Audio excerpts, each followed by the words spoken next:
अभी हम लोग क्लास 10th का ज्योग्राफी का पहला चैप्टर पढ़ने वाले हैं। ज्योग्राफी का फर्स्ट चैप्टर है, जिस चैप्टर का नाम है संसाधन। ठीक है, तो सबसे पहले अभी हम लोग जानेंगे कि आखिरकार ये संसाधन होता क्या है। तो हमें याद रखना है कि मानवीय आवश्यकताओं की पूर्ति करना है, क्या कहलाता है? संसाधन कहलाता है। याद रखना है, मानवीय आवश्यकताओं की पूर्ति करना है। मानवीय आवश्यकताओं की पूर्ति करना ही संसाधन कहलाता है। ठीक है, यानी कि ये हो गया संसाधन का परिभाषा। ये मानवीय आवश्यकताओं की पूर्ति करना ही क्या कहलाता है? संसाधन। अब हम जानेंगे संसाधन के प्रकार। तो ये जो संसाधन होते हैं, संसाधन के मुख्य रूप से दो प्रकार होते हैं। संसाधन के मुख्य रूप से दो प्रकार होते हैं, जिसमें हम लोग सबसे पहला पढ़ेंगे प्राकृतिक संसाधन। प्राकृतिक संसाधन। और दूसरा जो प्रकार पढ़ेंगे वो पढ़ेंगे मानवीय संसाधन।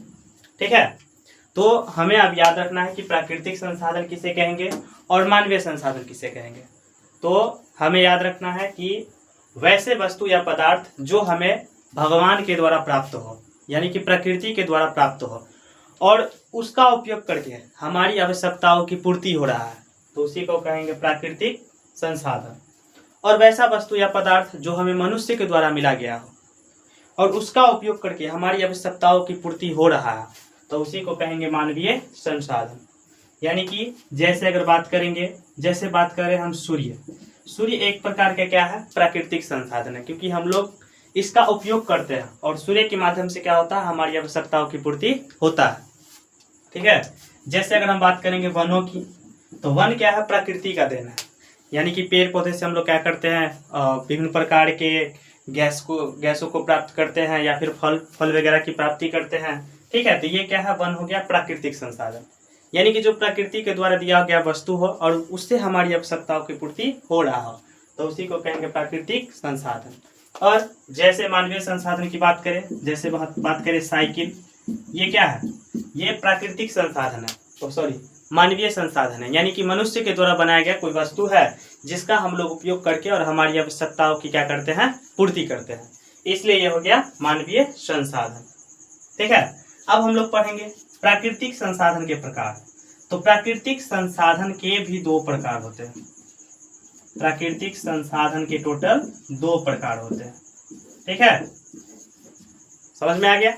यानी कि हमें याद रखना है अब कि ये जो प्राकृतिक संसाधन है, प्राकृतिक संसाधन के भी टोटल दो प्रकार होते हैं, जिसमें एक पढ़ेंगे नवीकरणीय संसाधन। नवीकरणीय संसाधन। प्राकृतिक संसाधन के दो प्रकार होते हैं, जिसमें पहला होता है नवीकरणीय संसाधन और दूसरा होता है अनवीकरणीय संसाधन।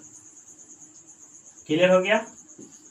अनवीकरणीय संसाधन यानी कि संसाधन के दो प्रकार, एक प्राकृतिक संसाधन और एक मानवीय संसाधन।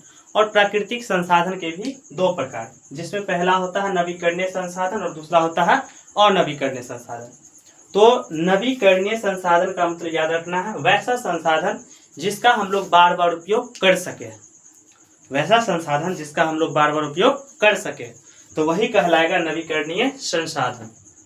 और अ का मतलब होता है नहीं। अ का मतलब नहीं, यानी कि वैसा संसाधन जिसका हम लोग बार बार उपयोग नहीं कर सके, तो वही कहलाएगा अनवीकरणीय संसाधन। यानी कि वैसा संसाधन जिसका हम लोग बार बार उपयोग कर पा रहे हैं, तो वो कहलाएगा नवीकरणीय संसाधन। नवीकरणीय संसाधन। और वैसा संसाधन जिसका हम लोग बार बार उपयोग नहीं कर पा रहे हैं, तो वो कहलाएगा अनवीकरणीय संसाधन। फिलहाल आज की वीडियो में इतना ही। इससे आगे हम अपने नेक्स्ट पार्ट में लेकर के आएंगे। जब तक के लिए मस्त रहे, स्वस्थ रहे।